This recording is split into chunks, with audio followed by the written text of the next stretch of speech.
मैंने मीरब से ज्यादा खुदसर, बदतमीज और कंफ्यूज पर्सनालिटी आज तक नहीं देखी। मोहब्बत जितनी मर्जी बढ़ जाए लेकिन इतनी ज्यादा भी नहीं हो सकती कि एक बंदा आपको हर जगह जलील कराने पे तुला हुआ है, हर जगह वो गलती कर रहा है लेकिन आप उससे एक सवाल भी ना करें, आप उससे पूछे भी ना कि ये बगैरती तुमने की क्यों? क्या मुर्तसिम ने खुदकुशी कर ली है? अस्सलाम वालेकुम, this is Sairish and welcome to my YouTube channel. आज हम बात कर लेते हैं तेरे बिन के एपिसोड 28 की। जैसे कि मैंने आपको बताया था कि मीरब कराची क्या करने जा रही है। मीरब के दिमाग में एक इंसेक्ट है जो रुहेल ने डाला है कि मुझसे मिलने आओ, मुझसे मिलने आओ। माँ बाप को तो वो पहले से ही छोड़ चुकी है, उनको तो वो कुछ समझती नहीं है। पहला सीन तो बड़ा इमोशनल होता है, अनएक्सपेक्टेड उसकी लाइफ में चीजें हुई और उसको इतने अरसे के बाद वो वहां पे एंटर हुई है, लेकिन उसने माँ बाप के साथ अपना बिहेव बिल्कुल नहीं बदला और वो डायरेक्ट अपने रूम में गई और रूम में जाके उसने देखा कि वहां पर उसकी तस्वीरें नहीं है। तो इस पे भी उसने एक इमोशनल सीन क्रिएट किया और उसकी माँ कहती कि तुम हमारे साथ ये सलूक क्यों कर रही हो? भाई उनका कसूर ये है कि तुम्हें धुतकारी हुई इंसान को वो अपने घर में लेके आए, उन्होंने सारी जिंदगी पाला, प्यार मोहब्बत सब कुछ दिया, पढ़ाया लिखाया, आजादी दी, और तुम आज उनके साथ ये सलूक कर रही हो कि तुम उनको जब दिल चाहता है, जैसे दिल चाहता है धुतकार देती हो। अपने पैरों में हर किसी को तुमने डाला हुआ है। अब दूसरे दिन का सीन दिखाया है जी। दूसरे दिन वो निकलती है अपनी दोस्त को मिलने के लिए। जब नौकरानी कहती है कि ड्राइवर के साथ जाएं आप, तो वो कहती है नहीं, मैंने कैब कर ली है। कैब में बैठ के वो जा रही है। रुहेल को किसने खबर दी इस बात की? मीरब ने इस रास्ते से गुजरना है और उसने आके उसका रास्ता काटना है। रुहेल उसको आकर रोकता है, बिल्कुल घुंडों की तरह वो उसको रोकता है। अगर मीरब उसके साथ जाना नहीं चाह रही थी या कोई बात करना चाह रही थी तो वो वहीं पे खड़ी होकर कर लेती और वो चली जाती अपनी दोस्त के पास। लेकिन मीरब वहां से उतरती है, उसकी गाड़ी में बैठती है और फिर मीरब चली जाती है उसके घर। ओए, तुम घर के अंदर एंटर होने के बाद पूछ रही हो कि हमने तो रेस्टोरेंट में जाना था, तुम्हें नहीं पता कि वो तुम्हें घर लेके जा रहा है? और उसकी दीवानगी चेक करो, एक व्हाइट बोर्ड पे 4-5 कार्ड लगे हुए हैं, जैसे बचपन में बच्चे एक जगह पे अपनी तस्वीरें और ईद कार्ड और दूसरी चीजें लगाते थे। ओ मीरब, मेरी दीवानगी चेक करो तुम, मैं तुम्हारे लिए मरा जा रहा हूँ। ये देखो, तुम्हारा और मेरा साथ और तुम्हारी और मेरी चीजें।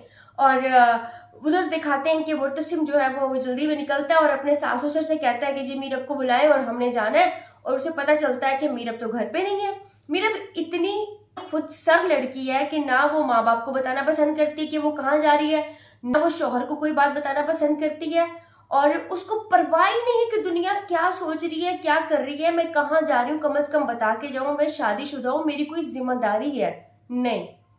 मीरा वहां पे खड़ी है और रुहेल उसका हाथ पकड़ रहा है और दोनों हाथ उसके पकड़ के उसको कह रहा है कि जी तुम मुर्तसिम को छोड़ दो और तुम मेरी हो जाओ, मैं तुमसे दीवाना वार मोहब्बत करता हूँ। भाई तुम्हारा हाथ एवं ही है, तुम किसी को भी पकड़ा देती हो। मतलब ऐसे क्या तुम्हारे दिमाग में कंफ्यूज्ड सूरत हाल चल रही है कि तुम्हें समझ नहीं आ रही? या तो तुम शादी निभा लो या तो तुम फिर अपनी मोहब्बत, पुरानी मोहब्बत निभा लो। जब तुम उससे मोहब्बत ही नहीं करती, तुम्हारे दिल में उसके लिए कोई फीलिंग नहीं है, तो तुम उसकी बकवास क्यों सुन रही हो? मतलब समझ से बाहर है ये सारी बातें। अच्छा, वहां पे मुर्तसिम को पता चलता है जी, वो अपनी दोस्त के पास गई है, वो उसके पास जाता है, उसको पता चलता है कि मीरब यहाँ पर भी नहीं है। और फिर मुर्तसिम करवाता है उसकी दोस्त से कॉल और पता चलता है कि वो रुहेल के पास है। मुर्तसिम गुस्से में वहां से निकल जाता है, उसको पता नहीं रुहेल के घर का एड्रेस कौन बताता है, लेकिन मुर्तसिम वहां पर पहुंच जाता है जब वो रुहेल बात कर रहा होता है मीरब से कि तुम उसको छोड़कर मेरे पास आ जाओ और तुम ये इल्जाम लगाओ कि वो मर्द ही नहीं है। कैन यू इमेजिन कि वो इस तरह की बकवास कर रहा है और मीरब चुप करके उसकी बातें सुनी जा रही है और वो ऐसी बेवकूफ बनी हुई जैसे उसको किसी बात का पता नहीं। बहुत गुस्सा आया मुझे इस दफा मीरब के कैरेक्टर पे। मतलब ये क्या, मतलब क्या दिखाना चाह रहे हैं लोगों को, समझ से बाहर है ये बात। अच्छा जी, वहां पे मुर्तसिम पहुंच जाता है और मुर्तसिम आके दरवाजा खोलता है और वो आके कहता है कि मीरब तुम्हारी मुलाकात हो गई तो हम चलें। अरे भाई, इतना कूल तो कोई भी नहीं होता। अगर आप किसी से शदीद मोहब्बत करते हैं तो आपका रिएक्शन कुछ और होता है। मुझे लगा था कि ये अंदर आएगा और सबसे पहले चमाट के मीरब को मारेगा, क्योंकि मतलब कितना एक दिखा सकते हैं आप, कोई इंसान किसी के साथ कितनी ज्यादती कर सकता है, कितना उसको इमोशनली टॉर्चर कर सकता है, ये हद हो गई है। अच्छा जी, मीरब वहां पे भी खड़ी हुई है, उसको समझ नहीं आ रही कि उसने क्या करना है। वो इतनी बेवकूफ है कि वो यहाँ पे पता नहीं कैसे आ गई है और पता नहीं क्या हो रहा है उसके साथ, मतलब क्या चाहती हो तुम। अच्छा खैर, वो जो रोहेल है वो कहता है तुम्हारी बीवी होगी ये, लेकिन तुम्हारी बीवी ये बाद में है, पहले ये मेरी दोस्त है, मेरी क्लास फेलो है।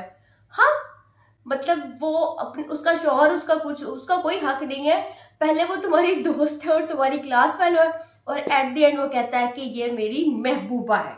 जहां पे मुर्तसिम को आता है गुस्सा, और ये दे और वो दे, वो इतनी उसको चमाटे कराता है, और मीरब कहती है कि रुक जाओ, और मुर्तसिम फिर ठंडा हो जाता है और कहते हैं दिल तो चाह रहा है कि तुम्हें मार दूं, लेकिन आज मैं रुक गया हूं। तो फिर वो मीरब का हाथ पकड़ता है और उसको लेकर बाहर जा रहा होता है, फिर रोहेल आकर मीरब का दूसरा हाथ पकड़ लेता है। मुर्तसिम को गुस्सा आता है और वो गन निकालता है और उसको गन पॉइंट पे ले लेता है और फिर उसको मारता है। मीरब उसके साथ निकल के बाहर आती है। अब आप ये चेक करें, एक बंदा इतना गिल्टी हो, घर पे वो बता के नहीं निकली, दोस्त के घर वो पहुंची नहीं, निकली वो कहाँ से, अपने मेल फ्रेंड के घर से, और वहां पे वो अकेले खड़े हुए हैं, मतलब उसको कोई शर्मिंदगी नहीं है कि उसने क्या किया है। वो अपना हाथ छुड़ाती है मुर्तसिम से और गाड़ी में बैठ जाती है। मुर्तसिम फिर उसके माँ बाप से छुपा लेता है कि ये क्या चवल मार के आ रही है, उससे कोई बात नहीं करता, उससे कोई जवाब नहीं मांगता। ऐसा रियल लाइफ में हरगिज नहीं होता, ये सिर्फ मुर्तसिम ही कर सकता है मीरब के लिए, वरना कोई नहीं करता। वो कहती है कि तुम मेरे किरदार पर शक नहीं कर सकते। तो यहाँ पे मुर्तसिम बड़ी अच्छी बात करता है, वो कहता है कि पहले अपना किरदार बनाओ। और वो बड़ा अपसेट है और वो लॉन में जाके बैठा हुआ है और वो सिगरेट पे सिगरेट फूंक रहा है, और मीरब के बाप को इस बात की खबर हो गई है कि वो अपने रकीब को बड़े करीब से देख के आ रहा है। क्या लाइन थी। वो अपनी बेटी से जाके कहता है कि तुमने उसका बड़ा दिल दुखाया है और वो तुम्हारी जो बगैरती है उसको धुएं में उड़ा रहा है। और वहां पे पड़ी होती है मुर्तसिम के पास गन। मीरब की डिटाई कहीं नहीं जा रही, उसको कोई फर्क नहीं पड़ता दुनिया कहाँ से कहाँ पहुंच जाए। मुर्तसिम उस गन को उठा रहा है और सोच रहा है, मुझे ये लगा था कि वो जाएगा और रुहेल को जाके गोली मारेगा, लेकिन अचानक से गोली चलने की आवाज आती है। तो क्या मुर्तसिम ने वाकई खुदकुशी कर ली है? ये देखते हैं अगले एपिसोड के रिव्यू में। तब तक के लिए आप मेरे चैनल को लाइक कीजिए, सब्सक्राइब कीजिए और इस वीडियो को ज्यादा से ज्यादा शेयर कीजिए। Thank you so much.